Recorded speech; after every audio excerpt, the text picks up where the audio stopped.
Demon Slayer terancam di-ban di Amerika. Yes, ini beneran dari berita. Parents group demand ban on Demon Slayer, claim it's a satanic gateway for teens.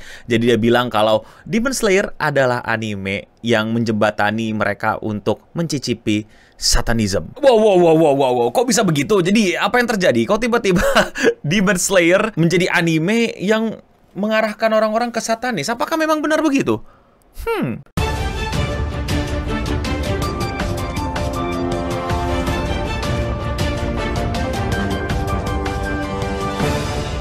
Ini berita dari otakukart.com dan sudah pasti kredibilitasnya agak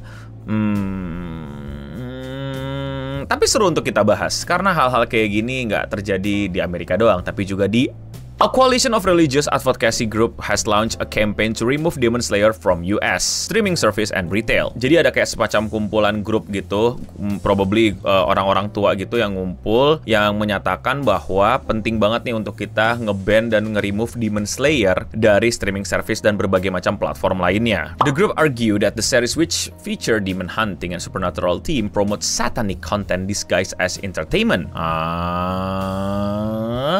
Jadi orang tua ini bilang bahwa anime ini diam-diam mengkamuflase gitu, menyalurkan sebuah propaganda, sebuah agenda untuk penyembahan setan dalam bentuk entertainment. The movement has drawn both applause and outrage, with parents praising the call for cleaner media, while anime fans condemn it as a virtual attack on fiction. Jadi ada beberapa orang yang support sama gerakan ini dan bilang bahwa ini tuh gerakan yang bagus karena kita butuh media-media yang bersih, cleaner gitu, yang lebih baik, yang lebih aman buat anak-anak daripada media yang diam-diam ternyata mengajarkan satanis ke anak-anak. Dan tentu saja gerakan ini juga langsung mendapatkan kritik dari berbagai macam fans anime or weeps. Yes, there is no such thing as anime lover, you dumb-dumb, yang bilang kalau apaan sih, ini tuh fiksi gitu loh. Jadi kasarnya ini adalah sebuah gerakan yang menuntut bahwa Demon Slayer ini mesti segera dihapuskan karena diduga membuat banyak orang itu jadi memuja satanis. Dan itu semua ditutup-tutupi gitu dan dibentuk sebagai bentuk entertainment.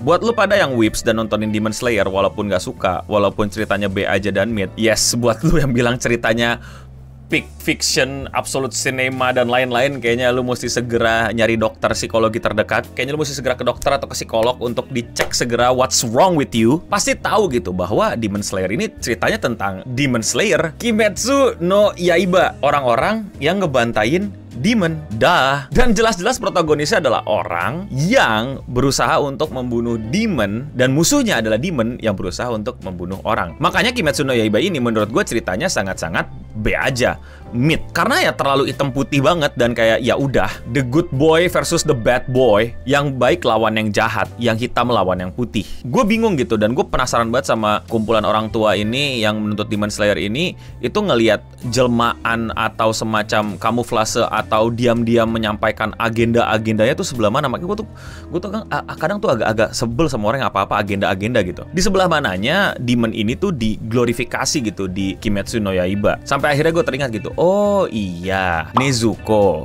ini kan demon yang sebenarnya adalah adik dari Tanjiro, yang sebenarnya dia harusnya dibunuh gitu kan. Dan di beberapa episode awal pun mereka udah pengen ngebunuh Nezuko, tapi Tanjiro berusaha keras untuk melindungi Nezuko.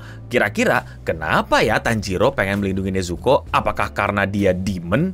Apakah karena dia setan? Apakah karena dia pemuja setan? Bukan, karena Nezuko itu adeknya. Dan perjuangan Tanjiro selama berapa episode, beberapa season, dan nanti akan ada 3 movie katanya, itu ya untuk nyembuhin adeknya biar lagi nggak jadi demon, biar lagi nggak jadi setan, biar lagi nggak jadi iblis, jadi apapun itulah bentuk kejahatannya gitu loh. Dan dia percaya orang-orang yang udah berada di jalur iblis pun bisa disembuhkan, bisa diperbaiki gitu loh. Dan menurut gua ini nggak ngerti ya, orang tuanya nonton episode berapa sampai berapa atau skip-skip doang gitu, bahwa banyak banget gitu hal-hal yang sebenarnya itu lebay banget baiknya, yang bahkan terlalu baik gitu. Dan menurut gue sih bagus ya sebagai edukasi buat otak anak gitu loh, kalau lu jadi orang tuh bisa sebaik ini gitu loh. Kayak Tanjiro itu kan terlalu baik gitu, padahal kan bisa aja ninggalin adiknya, bisa aja nggak peduli sama orang, tapi dia selalu baik, tapi selalu melihat kebaikan orang walaupun bahkan dia bukan orang, walaupun dia demon, tapi dia percaya kalau demon itu dulunya orang gitu. Jadi kayak ini yang bahkan adalah jadi poin penting yang membuat ini myth banget story-nya gitu loh. Ini Tanjiro nih naif banget. Semua orang baik, setan pun baik dan lain-lain, dan berusaha ditolongin setannya, bahkan diberikan kesempatan gitu untuk bertobat gitu. Jadi kayak baik gak sih? Dan itu contoh yang baik gak sih buat orang tua gitu ke anak-anak gitu. Lu bisa lo sebaik ini gitu loh. Ya justru karena kebaikannya itu ceritanya jadi sangat-sangat myth. Sekali lagi ya, gue bilang ceritanya myth. Animasinya wow, luar biasa. Animasinya adalah apa ya, sebuah ancaman bagi berbagai macam studio gitu kalau nggak bisa keep up with the animation. Justru Kimetsu no Yaiba itu ketolong animasi gitu. Kalau nggak ada animasinya bener-bener myth parah gitu. Gambar manganya juga gue nggak bilang jelek, tapi ya myth juga. Tapi ya begitulah Kimetsu no Yaiba. Jadi gue masih penasaran gitu. Gue mencoba untuk berusaha menggali kira-kira orang tua ini tuh ngeliat scene yang mana sehingga merasa bahwa diam-diam anime ini itu bener-bener mengajak kita untuk memuja setan gitu. Yang dimana musuh utamanya adalah Muzan, yang memang Muzan dibikin kayak Michael Jackson gitu kan. Hihi.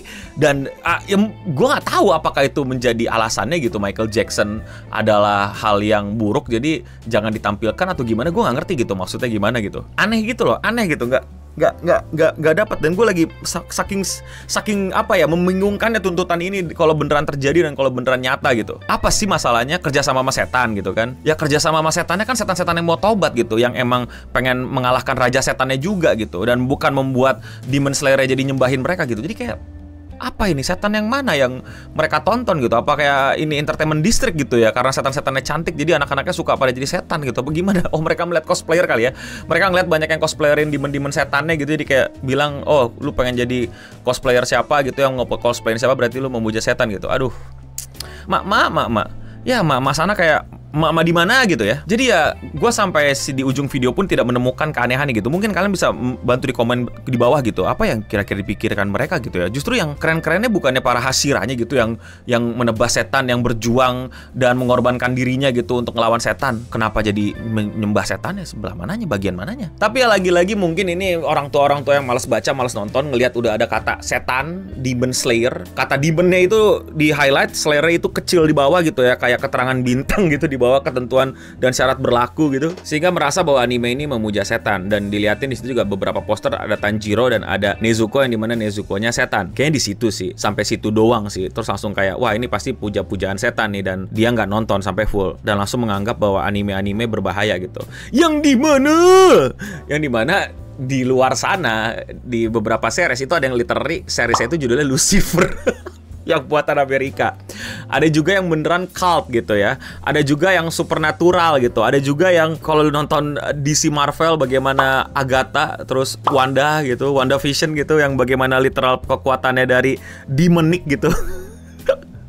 Kenapa mesti anime yang dicecer sih? Lu kiri kanan lu yang buatan negara lu juga banyak anjir. Yang bahkan bukan semacam cuman tanda dan lain-lain, beneran karakternya diambil dari sosok menyeramkan, dari demon, dari setan, kekuatannya dari setan juga gitu. Dan bahkan jadi main karakternya, bahkan kadang bisa kerja sama superhero yang lain. Aduh, Amerika.